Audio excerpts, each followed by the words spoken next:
Purihin natin ang Diyos. Purihin natin ang Diyos. Kabutihan niya ay hindi masusungkat, kaya't magbunyi ang lahat. Pag-ibig niya ay wagas, pag-asa natin at lakas. Pagpapala niya ay laging bumubuhos. Purihin natin ang Diyos. Sa ngalan ng Ama at ng Anak at ng Espiritu Santo, Amen. sumainyo ang Panginoon. At sumaiyo rin. Mga kapatid, aminin natin ating mga kasalanan upang tayo'y maging marapat gumanap sa banal na pagdiriwang. Tayo pong lahat, inaamin ko sa makapangyarihang Diyos At sa inyo, mga kapatid, na lubha akong nagkasala sa isip, sa salita at sa gawa, at sa aking pagkukulang, kaya isinasamo ko sa mahal na Birheng Maria, sa lahat ng mga anghel at mga banal, at sa inyo, mga kapatid, na ako'y ipanalangin sa Panginoong ating Diyos. Kaawaan tayo ng makapangyarihang Diyos, patawarin tayo sa ating mga kasalanan at patnubayan tayo sa buhay na walang hanggan. Amen. Panginoon, kaawaan mo kami. Panginoon, kaawaan mo kami. Kristo, kaawaan mo kami. Kristo, kaawaan mo kami. Panginoon, kaawaan mo kami. Panginoon, kaawaan mo kami. Pinagdiriwang natin ngayon ang pagtatalaga sa palasyong simbahan ng Mahal na Birheng Maria sa Roma. Manalangin tayo. Ama naming makapangyarihan, patawarin mo ang aming mga utang sapagkat kami hindi makababayad ng lubusan, kaya't makaligtas nawa kaming tanan. Pakundangan sa pagdalangin ng Mahal na Birheng Ina ng Diyos para sa aming kabutihan. Sa pamamagitan ni Hesukristo, kasama ng Espiritu Santo, magpas sa walang hanggan. Amen. Magsiupo ang lahat. Pagbasa mula sa aklat ng mga bilang. Noong mga araw na iyon, sina Miriam at Aaron ay nag-usap laban kay Moises tungkol sa asawa niyan taga-Kus. Ang sabi nila, si Moises lamang ba ang kinausap ng Panginoon? Hindi ba tayo man? Hindi kaila sa Panginoon ang usapan nilang ito.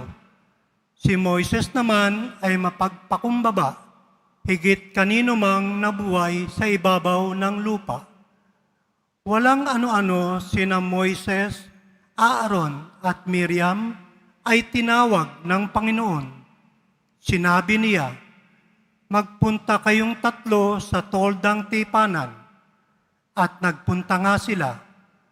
Ang Panginoon ay bumaba sa anyon ng haliging ulap at lumagay sa pintuan ng toldang tipanan. Tinawag niya sina Aaron at Miriam. Paglapit nila, sinabi niya, pakinggan ninyo ito. Kung ang sino may nais kong hiranging propeta, napakikita ako sa kanya sa pangitain at kinakausap ko siya sa panaginip. Ngunit kaiba ang ginawa ko kay Moises, pagkat siya lamang ang lubos kong mapagtitiwalaan sa aking sambahayan. Kinausap ko siya ng harapan at sinabi ko sa kanya, ang lahat sa maliwanag na paraan, hindi sa pamamagitan ng talinghaga, at siya lamang ang nakakita sa aking anyo. Bakit kayo nag-uusap laban sa kanya? Pagkasabi niyon, galit na umalis ang Panginoon. Nang mawala na ang ulap sa ibabaw ng toldang tipanan, si Miriam ay namumuti sa ketong. Nang makita ito ni Aaron, sinabi niya kay Moises, kapatid ko, isinasamo kong huwag mo kaming parusahan dahil sa aming kamangmangan at kasamaan. Huwag mong pabayaang matulad siya sa isang buhay na patay, parang ipinanganak ng wala ang kabiyak ng katawan. Kaya si Moises ay dumaing sa Panginoon na pagalingin si Miriam. Ang salita ng Diyos. Salamat sa Diyos. Poon iyong kawaan, kaming sa iyo'y nagsisuway. Poon iyong kaawaan, kaming sayo'y nagsisuway. Ako'y kaawaan, o mahal kong Diyos, sang-ayon sa iyong kagandahang loob. Mga kasalanan ko'y iyong pawiin, ayon din sa iyong pag-ibig sa akin. Linisin mo sana ang aking karumhan, at ipatawad mo yaring kasalanan. Poon iyong kaawaan, kaming sayo'y nagsisuway. Ang pagsalangsang ko ay kinikilala, laging nasa isip ko at alaala. Sa iyo lang ako nagkasalang tunay, at ang nagawa ko'y di mo nagustuhan. Poon iyong kaawaan, kaming sayo'y nagsisuway. Kaya may matuwid ka na, ako'y hatulan. Marapat na ako'y iyong parusahan. Ako'y masama na buhat ng iluwal, makasalanan na nang ako'y isilang. Poon iyong kaawaan, kaming sayo'y nagsisuway. Isang pusong tapat sa aking likhain. Bigyan mo, O Diyos, ang bagong damdamin. Sa iyong harapay, huwag akong alisin. Ang Espiritu mo ang papaghariin. Poon iyong kaawaan, kaming sayo'y nagsisuway. Magsitayo po ang lahat.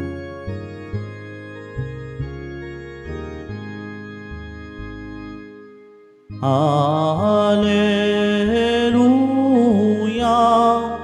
Hallelujah, Hallelujah, Hallelujah.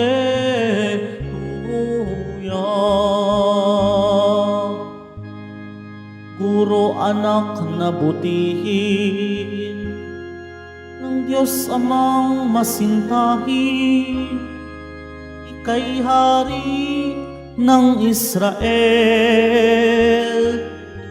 Hallelujah, Hallelujah, Hallelujah, Hallelujah.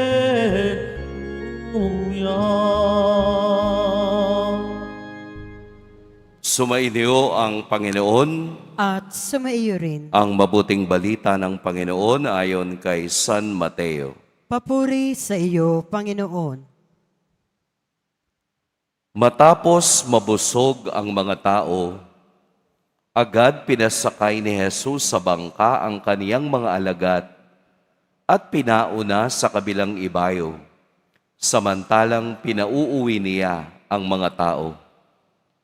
Pagkaalis ng mga ito, umahon siya sa burol upang manalangin. Nag-iisa siyang inabot doon ng gabi.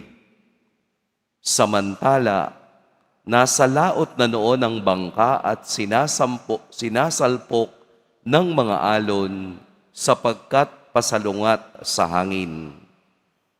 At nang madaling araw na'y sumunod sa kanila si Jesus na naglalakad sa ibabaw ng tubig. Kinilabutan sa takot ang mga alagad nang makita nilang may lumalakad sa ibabaw ng tubig. Multo, sigaw nila. Ngunit agad siyang nagsalita at sinabi sa kanila, "Huwag kayong matakot, si Jesus ito."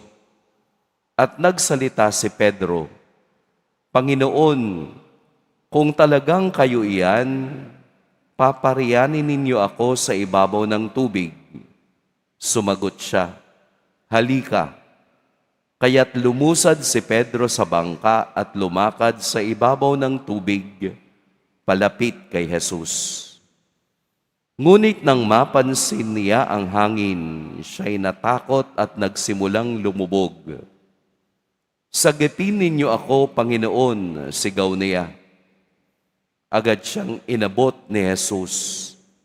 "Napakaliit ng iyong pananalig," sabi niya kay Pedro. "Bakit ka nag-aalinlangan?" Pagkasakay nila sa bangka, tumigil ang hangin at sinamba siya ng mga nasa bangka.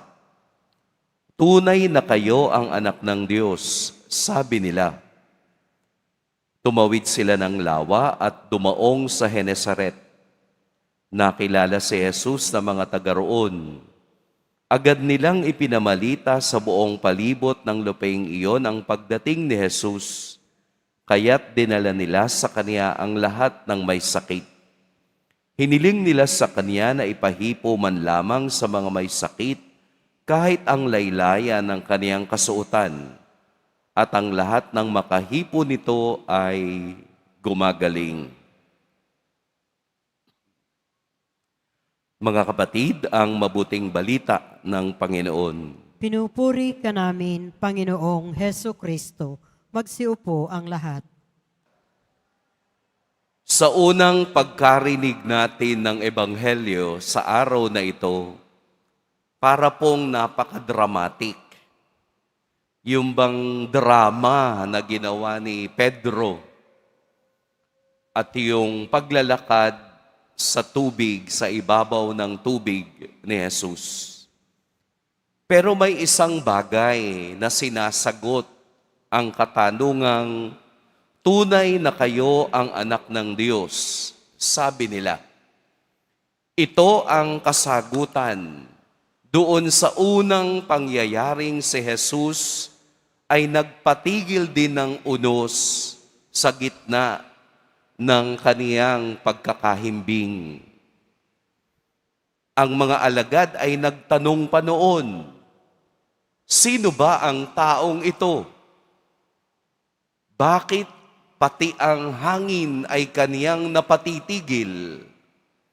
Yung mga tanong na iyon ay nasagot sa panibagong himala ni Jesus. At sila rin ang nakapagbigay ng kasagutan. Tunay na kayo ang anak ng Diyos. Ito ang ikalawang pagkakataong napatigil ni Jesus ang hangin. Ito rin ang ikalawang pagkakataong He defies nature. Ang paglalakad sa ibabaw ng tubig at ang pagpapatigil sa malakas na unos. Kung susumahin, si Pedro ay mangingisda. Bakit ganun na lamang ang kaniyang takot sa pagkalubog sa tubig? Definitely, 100%, marunong siyang lumangoy. Alam niya ang sistema ng dagat. Alam niya na ang dating ng hangin ay madaling araw. Pero bakit naglakas loob pa rin siyang sabihin kay Jesus na kung talagang ikaw iyan, hayaan mo akong maglakad patungo sa iyo? At pinaranas ni Jesus.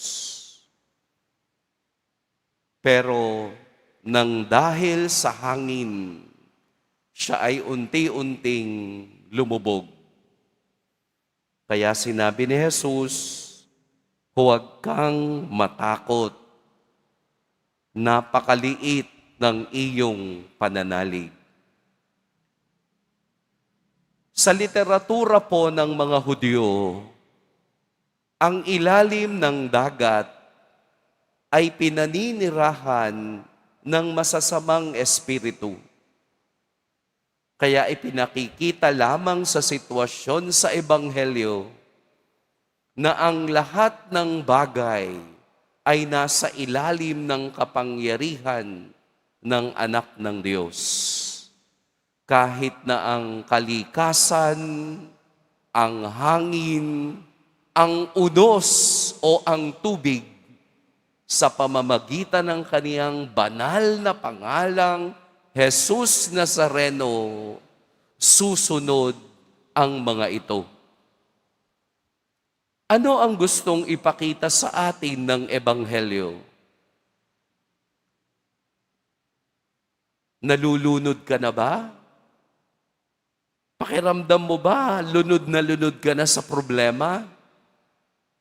Pakiramdam mo ba hindi natatapos ang alon o unos ng buhay? Bakit nararamdaman mong nalulunod ka? Dahil nawawala tayo sa focus sa Diyos. Kung papaanong nawala ang focus ni Pedro kay Kristo dahil sa lakas ng hangin humahampas sa kanya, doon niya naramdamang lumulubog siya. Marunong siyang lumangoy. Magaling siyang mangingisda. Pero bakit hindi niya nagawa? Dahil alam niya na sa pagtawag niya kay Kristo, sagipin mo ako, Panginoon, ay mayroong mangyayari. Sa pagtawag kay Jesus, sa gitna ng ating pagkalubog, ay may Kristong aahon at kakapit sa ating kamay upang tayo'y tanggalin sa pagkalunod ng buhay. Ang kailangan lang natin, pananampalataya at pagtitig kay Kristo na ating Panginoon. Kung magtitiwala tayo sa Diyos, kahit na sa kabila ng lahat ng ating kasangkapang kayang gamitin, lakas, kapangyarihan, kakayahan, talino, lahat pwede nating gamitin. Pero lahat ng iyon ay nawawala ng saysay kung hindi tayo nakafocus sa Diyos. Kung hindi si Kristo ang focus ng ating paglalakbay, kakainin tayo, lulunurin tayo ng problemang tayo rin ang gumagawa. Mawawalan tayo ng lakas kahit sa sarili natin, mawawalan tayo ng tiwala. Ang nangyari kay Pedro ay katotohanan ng kaniyang karanasan. Kapag hindi ka totoo sa karanasan mo sa buhay, hindi ka bibigyan ng Diyos ng tamang kaligtasan. Dahil ang kamay ng Diyos ay palaging handa sa mga taong malapit ng lumubog, pero sa Diyos nagtitiwala. Kaya kakapit tayo sa Diyos. We focus on God. Kapag tayo'y nasa simbahan, we focus on God. We focus on the face of Jesus. Huwag tayong magkunwari. Huwag nyo dito dalhin yung kwentuhan ninyo. Mag-focus tayo sa Diyos. Dahil kung hindi natin gagawin yan, huwag nating sisihin ng Diyos kung tayo'y malulunod sa buhay na ating nilalanguyan. Napakabait ng Diyos. Napakabuti ng Diyos. Ibigay natin yung para sa Kanya. Hindi yung nandito ka na, sa'yo pa rin. ikaw pa rin. Dapat Diyos na. Si Jesus Nazareno na. Dahil at the end of the day, tayo'y hihingi sa Kanya at huwag nating hayaang kung kailan tayo'y lunod na, tsaka tayo tatawag sa Kaniyang makapangyarihang pangalan. Araw-araw tayong mag-focus sa Diyos. Araw-araw nating banggitin ang makapangyarihang pangalan ng Nuestro Padre Jesus Nazareno. At siguradong ang kaligtasan ng Kaniyang kamay ang hahawak sa ating lahat upang tayo'y dalhin sa bangka ng kaligtasan. Mag-iingat po kayo, pagpalain tayo ng poong may kapal. Magsitayo po ang lahat. Minamahal kong mga kapatid, manalangin tayo sa Diyos bilang tapat niyang bayan na laging nakatingin kay Kristo. Kung paanong pinalakas niya ang pananampalataya ni San Pedro, alam natin na ganoon din siya sa atin. Iaabot niya ang kaniyang kamay upang palakasin at itindig tayong muli. Anak ng Diyos, iligtas mo kami. Anak ng Diyos, iligtas mo kami. Ang simbahan ng Diyos, naway magabayan ng kapangyarihan ng presensya ng Panginoon sa gitna ng krisis at daluyong na kanyang nararanasan. Manalangin tayo. Anak ng Diyos, iligtas mo kami. Ang mga bansang pinaghihiwalay ng mga digmaan at pag-aalitan, naway magkaroon ng katarungan at kapayapaan. Manalangin tayo. Anak ng Diyos, iligtas mo kami. Ang mga lagalag, walang patutunguhan at waring nagpapadala na lamang sa agos ng mga unos ng buhay. Naway makatagpo sa simbahan ng tahanan ng kapayapaan. Manalangin tayo. Anak ng Diyos, iligtas mo kami. Ang mga may sakit, naway makatagpo ng kasiyahan sa mapagpagaling na awa ni Kristo. Manalangin tayo. Anak ng Diyos, iligtas mo kami. Ang mga tapat na yumao, naway matagpuan ang kanilang kapahingahan sa presensya ng Diyos. Manalangin tayo. Anak ng Diyos, iligtas mo kami. Sa lahat ng mga pagsubok na dala-dala natin ngayon na parang nagpapalubog sa atin, lalong-lalo na sa ating pamilya at mga pansariling desisyon. Nawa ang Diyos ang siyang magbigay sa atin ng kaniyang mapagpalang kamay upang tayo'y dalhin sa kaligtasan. Manalangin tayo. Anak ng Diyos, iligtas mo kami.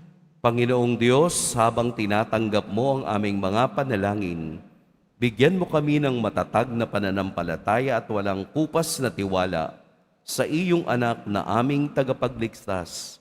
Siya na nabubuhay at naghahari kasama mo at ng Espiritu Santo magpa sa walang hanggan.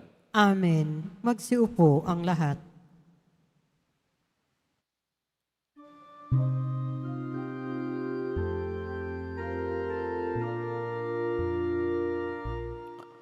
Tanggapin ninyo, O Diyos namin, Ama, nakayanan naming alay sa inyo. Galing din po sa inyo mga biyaya na ito, tinapay at alak mula sa aming ani. Inyo po nawa itong ikaligaya. Kung mamarapatin po sila'y inyong gawin. Katawan at dugo ng inyong anak, pinamahal naming Jesus. Minamahal naming Jesus. Magsitayo po ang lahat. Manalangin kayo mga kapatid upang ang paghahain natin ay kalugdan ng Diyos amang makapangyarihan. Tanggapin nawa ng Panginoon itong paghahain sa iyong mga kamay, sa kapurihan niya at karangalan sa ating kapakinabangan at sa buong sambayanan niyang banal. Ama naming lumikha, sa paggunita namin sa mahal na Birhen, hinihiling namin ang aming paghahain ay lakipan mo ng kapupunan upang kami ay maging handog na ikinalulugod mo kailanman sa pamamagitan ni Hesukristo, kasama ng Espiritu Santo, magpa sa walang hanggan. Amen. Sumainyo ang Panginoon. At sumaiyo rin, Itaas sa Diyos ang inyong puso at diwa. itinaas na namin sa Panginoon. Pasalamatan natin ang Panginoong ating Diyos. Marapat na siya ay pasalamatan. Ama naming makapangyarihan, tunay ngang marapat na ikaw ay aming pasalamatan. Ngayong pinararangalan ang mahal na Birheng Maria, bukod mong pinagpala sa babaing lahat, ang mahal na Birheng totoong mapalad, na iyong piniling maging ina ng iyong anak, noong isugo mo siya bilang aming Mesiyas. Sa kapangyarihan ng Espiritong Banal, ang Birheng Maria ay naging inang tunay ng iyong anak na kaniyang isinilang bilang liwanag nitong sanlibutan. Kaya kaisa na mga anghel na nagsisiawit ng papuri sa iyo, nang walang humpay sa kalangitan, kami nagbubunyi sa iyong kadakilaan. Santo, Santo, Santo, Panginoong Diyos ng mga hukbo, napupuno ang langit at lupa ng kadakilaan mo. O sana sa kaitaasan, pinagpala ang naparirito sa ngalan ng Panginoon. O sana sa kaitaasan, magsiluhod po ang lahat. Ama naming banal, ikaw ang bukal ng tanang kabanalan. Kaya't sa pamamagitan ng iyong Espiritu, gawin mong banal ang kaloob na ito upang para sa amin maging katawan at dugo ng aming Panginoong Hesukristo. Bago niya pinagtiis ang kusang loob na maging handog, hinawakan niya ang tinapay, pinasalamatan kaniya, pinaghati-hati niya iyon, iniabot sa kaniyang mga laga, aking dugo na ibubuhos para sa inyo at para sa lahat, sa ikapagpapatawad ng mga kasalanan. Gawin niyo ito sa pag-alala sa akin.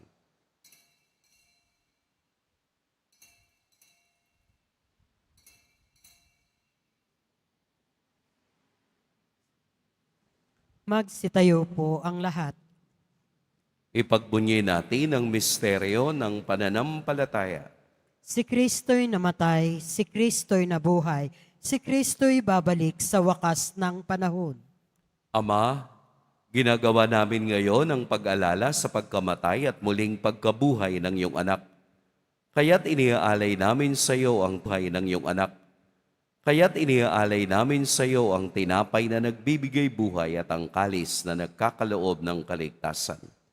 Kami nagpapasalamat dahil kami iyong minarapat na tumayo sa harap mo para maglingkod sa iyo. Isinasamo namin kaming magsasalo-salo sa katawan at dugo ni Kristo ay mabuklod sa pagkakaisa sa pamamagitan ng Espiritu Santo. Ama, lingapin mo ang iyong simbahang laganap sa buong daigdig. Puspusin mo kami sa pag-ibig, kaisa nila yon na aming Papa at ni Jose na aming Obispo at ng Tanang Kaparian. Alalahanin mo rin ang mga kapatid naming nahimlay nang may pag-asang sila'y muling mabubuhay, gayon din ang lahat ng mga pumanaw.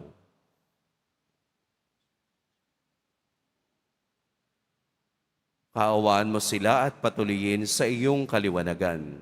Kaawaan mo at pagindapating kaming lahat na makasalo sa iyong buhay na walang wakas.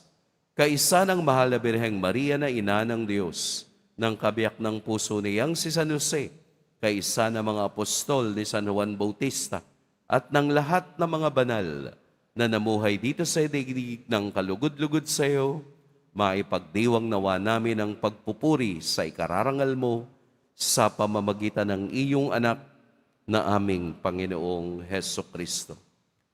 Sa pamamagitan ni Kristo, kasama niya at sa Kanya, ang lahat ng parangal at papuri sa iyo, Diyos Amang makapangyarihan, kasama ng Espiritu Santo, magpa sa walang hanggan. Amen. Sa tagubili ng nakagagaling na utos at sa turo ni Jesus na Panginoon natin at Diyos, ipahayag natin ng lakas loob.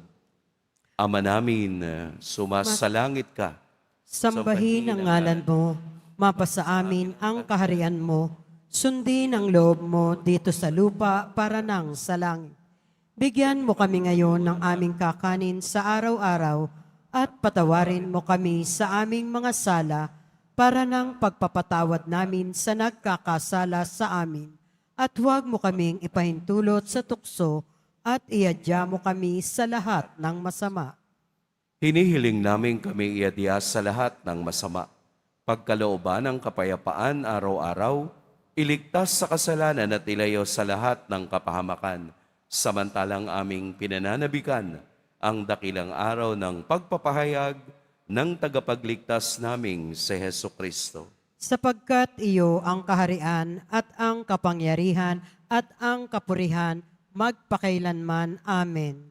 Panginoong Heso Kristo, sinabi mo sa iyong mga apostol, kapayapaan ang iniiwan ko sa inyo, ang aking kapayapaan ang ibinibigay ko sa inyo. Tunghayan mo ang aming pananampalataya at huwag ang aming pagkakasala. Pagkalooban mo kami ng kapayapaan at pagkakaisa ayon sa iyong kalooban, kasama ng Espiritu Santo, magpa sa walang hanggan. Amen. Ang kapayapaan ng Panginoon naway laging sumainyong lahat. At sumaiyo rin. Magbigayan kayo ng kapayapaan sa isa't isa.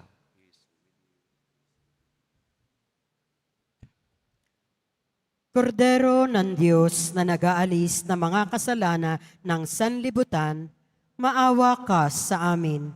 Kordero ng Diyos na nag-aalis ng mga kasalanan ng sanlibutan, maawa ka sa amin. Kordero ng Diyos na nag-aalis ng mga kasalanan ng sanlibutan, ipagkaloob mo sa amin ang kapayapaan. Magsiluhod po ang lahat. Ito ang kordero ng Diyos, ito ang nag-aalis ng kasalanan ng sanlibutan.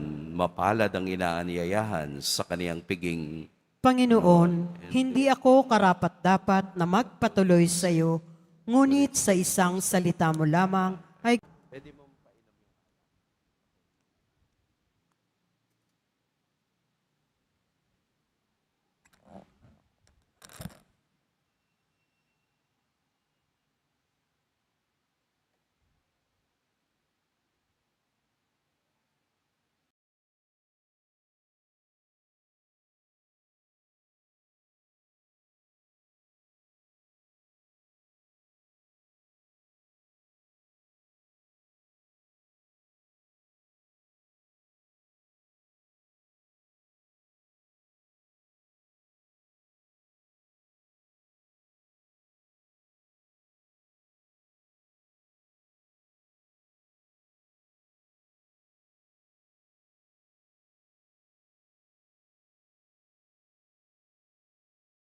Manalangin tayo.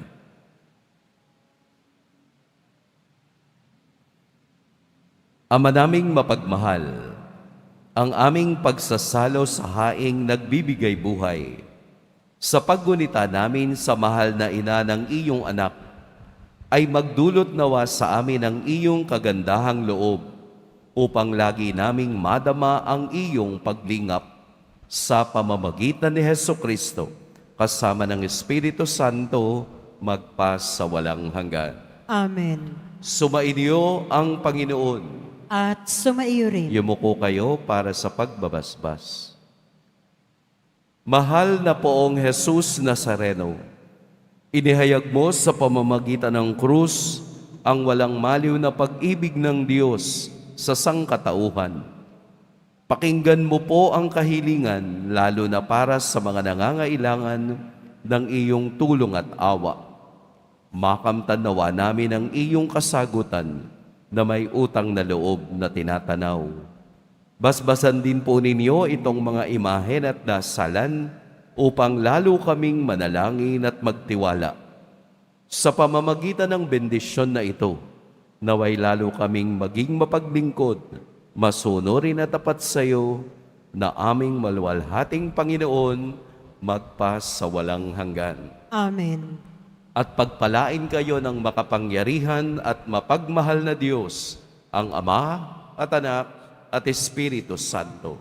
Amen. Humayo kayong taglayang kapayapaan ng Poong Jesus Nazareno. Salamat sa Diyos.